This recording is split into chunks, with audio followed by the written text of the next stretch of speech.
किसी को मुल्ला का लक़ब दिया हो तो वोट दिया, सपोर्ट किया, पैसा दिया, गालियां लगाई, नारे लगाए, ठंडा उठाया, गरीब छाया, उनका वोट देने के लिए, सरकार बनाने के लिए जेलों में गए, सारी चीजें की। क्या मिला? मुजफ्फरनगर का फसादात। और इंशाअल्लाह ताला वक्त करीब है जब आप इस मुल्क के अंदर बहुत जल्द एक राष्ट्रीय पार्टी का खिताब हासिल करिएगा, इस मुल्क के अंदर बीजेपी को, आरएसएस को टक्कर दीजिएगा कि अब कांग्रेस और समाजवादी जैसे पार्टियों में कुव्वत ताकत नहीं बची है। मुल्क का संविधान बनता है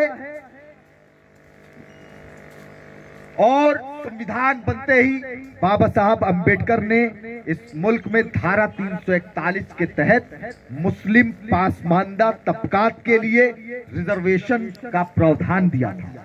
धारा 341 संविधान बनता है और चंद महीने बाद 1950 में उस आर्टिकल 341 में तरमीम कर वो आरक्षण आपसे छीन लिया जाता है।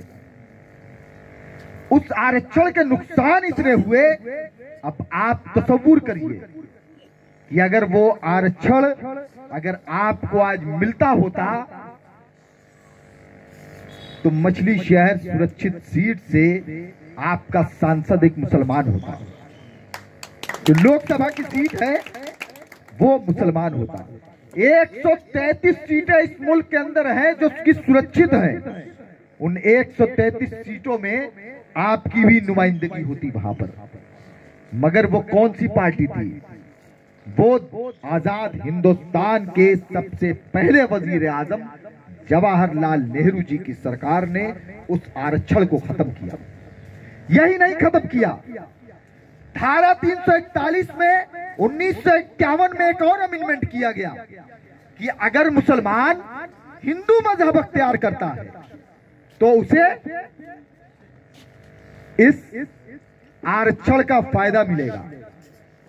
आज मुसलमानों पर आरोप लगाया जाता है कि ये धर्मांतरण कराते हैं, मगर मुसलमानों को हिंदू मजहब की जानिब कन्वर्ट करने के लिए किसी ने प्रयास किया था तो वो कांग्रेस पार्टी थी। ये मैं कोई अपनी बात नहीं बता रहा हूं साहब, ये आईनी बात है। ये संविधान की धारा 341 में तरमीम की गई। यही सिलसिला नहीं रुका। इस मुल्क के अंदर आपने 800 साल हुकूमत किया, चाहे वो दलित समाज हो, चाहे मुसलमान समाज हो, चाहे अगला हो, चाहे पिछड़ा हो, चाहे उरूज पे रहने वाला आदमी हो, चाहे जमीन पर, सबके साथ हक और इंसाफ किया। और उस हक और इंसाफ करने 800 साल हुकूमत किया तो जाहिर सी बात है कि हम हुकूमत करने वाली कौम थे। हम इस मुल्क में हुकूमत करने वाली कौम थे और हमसे अंग्रेजों ने यहां हुकूमत को छीना। सबसे पहली लड़ाई इस मुल्क में आजादी की हमने लड़ी। लोग आजादी की लड़ाई 1857 से याद करते हैं, मगर उससे पहले 1783 या 87 से मौलाना शाह वलीउल्लाह साहब ने सबसे पहले अंग्रेजों के खिलाफ फतवा दिया था और जंग आजादी की बिगुल फूका था। उसके बाद तमाम तहरीकें चली, रेशमी रुमाल जैसी तहरीकें, इनकलाब जिंदाबाद के नारे हमने दिए। और जब मुल्क जब आजाद हो गया तब भी हम सबसे पढ़ी लिखी हुई कौम थे। अंग्रेजों के वक्त में हम 40% सरकारी नौकरियों में थे और जैसे ही मुल्क आजाद होता है वैसे ही हमारे सारे हिस्सेदारियों पर डाके डालने शुरू हो जाते हैं। हम सबसे पढ़ी लिखी कौम थे, धीरे धीरे हमको तालीम से दूर किया गया। इस मुल्क में रोजगार हमारे पास थे, भिवंडी में कपड़ों का बड़ा कारोबार हमारे हाथ में, मुरादाबाद में चूड़ियों का, फिरोजाबाद में चूड़ियों का कारोबार हमारे हाथ में, मुरादाबाद में बर्तनों का कारोबार हमारे हाथ में, बनारस में सीढ़ियों का कारोबार हमारे हाथ में, भदोई में कालीन का कारोबार हमारे हाथ में।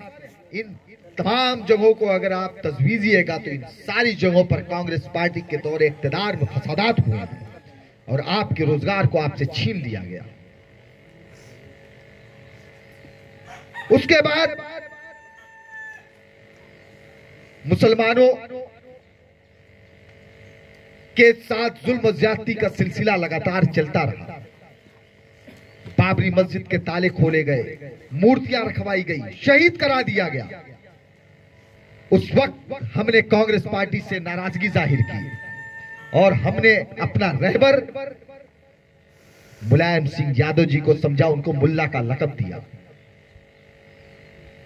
हमने मुलायम सिंह जी को मुल्ला का लक़ब दिया, उनको वोट दिया, सपोर्ट दिया, पैसा दिया, गाड़ियां लगाए, नारे लगाए, झंडा उठाया, दरी बिछाया, उनका वोट देने के लिए, सरकार बनाने के लिए जेलों में गए, सारी चीजें किया। मगर क्या मिला? मुजफ्फरनगर का फसादात। अभी साहब बयान कर रहे थे कि जब मुजफ्फरनगर के फसादात चल रहे थे तो उस वक्त सैफई महोत्सव में डांस चल रहा था। आज अखिलेश यादव जी को देखिए, एक छात्र नेता टीडी कॉलेज का, वो उसके ऊपर मुकदमा दर्ज होता है तो अखिलेश जी लखनऊ से ट्वीट करते हैं। अभी यहां पर पुलिस कस्टडी में बक्सर थाने में एक यादव समाज का एक लीडर, उसकी मौत हो जाती है एक शख्स की, तो अखिलेश यादव जी टीम को गठित कर देते हैं। अभी ज्वाला प्रसाद यादव जी का भी निधन हो गया, हम खराजे अकीदत पेश करते हैं। मगर अखिलेश जी देखिए जल्द आने वाले हैं यहाँ पर। मगर तसव्वुर करिए कि हमारे यहाँ जौनपुर में साबिक एमएलए अफजाल अहमद खान साहब थे, उनका इंतकाल हो गया। अखिलेश जी जौनपुर तक आए मगर उनके घर पर नहीं गए। क्यों? क्योंकि आप लॉलीपॉप हैं, आप तेजपत्ता हैं, आप डिस्पोजल ग्लास हैं। इसीलिए वो जानते हैं कि ये हमको छोड़ करके कहीं नहीं जाने वाले हैं। इनका काम, इनके पास ठेका है सिर्फ बीजेपी को हराने का, इसके बाद दूसरी कोई चीज नहीं है। जावेद सिद्दीकी साहब सिंगापुर में, उनका बड़े सरमायादार है, सिंगापुर में उनका बिजनेस है। दलितों से मामला हुआ, कुछ मड़हे वगैरह फूंक दिए गए, जबकि जावेद सिद्दीकी साहब वहां मौजूद भी नहीं थे और उनको उठाकर जेल में डाल दिया गया, रासुका लगाया गया। 6 महीने तक, 8 महीने तक जेलों के अंदर रहे और कोई समाजवादी पार्टी उनका पुरसाने हाल के लिए नहीं थी। आजम खान साहब, मुलायम सिंह जी के बाद अगर उत्तर प्रदेश में अगर कोई नेता था जो कद्दावर नेता था, वो आजम खान साहब थे। मगर सोचिए 80 से ज्यादा मुकदमे लाद करके सिर्फ उनको नहीं, उनके पूरे परिवार को जेलों में डाल दिया गया और कोई समाजवादी पार्टी, कोई मुलायम सिंह यादव जी, कोई अखिलेश यादव जी, कोई उनके दरवाजे पर नहीं गया। क्यों नहीं गया? क्योंकि आप डिस्पोजल, तेजपत्ता, ये चीजें वो समझते हैं, इसीलिए नहीं गया। अज़ीज़ान मोहतरम, जब बैरिस्टर साहब की खबर चलने लगी न्यूज पर कि बैरिस्टर असदुद्दीन ओवैसी साहब आजम खान से मिलने के लिए जाएंगे, तो दूसरे ही दिन कांग्रेस का डेलीगेशन पहुंच गया। तुरंत अखिलेश यादव जी भी उनके घर पहुंच गए। क्यों पहुंच गए साहब? क्योंकि अखिलेश यादव जी डर गए थे। सोचिए कि अभी आपने वोट भी अपने नहीं दिए, पार्टी को मजबूत भी नहीं किया, यहां से विधायक भी पैदा नहीं किया, उसके बाद भी अखिलेश यादव जी डर गए। तो अब आप लोग तय करिए कि ऐसे ही डराना है। अगर आप लोगों को कराना है, ये तमाम के तमाम पार्टियों के अंदर खौफ को बर्पा करना पड़ेगा। और खौफ कैसे बर्पा होगा साहब?